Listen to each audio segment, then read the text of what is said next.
de koning, dat is de koning. De medaille, man, ik weet niet van mij.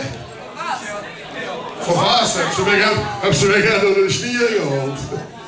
Dat vind ik wel fantastisch te zien. Roger is trouwens chauffeur van de wagen voor de prinses vandaag en die met is opgehaald.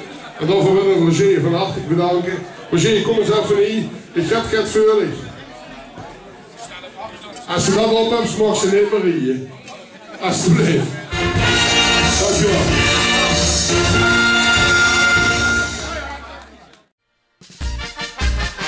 Het schoonste stukspel van je leven, dat is de koning.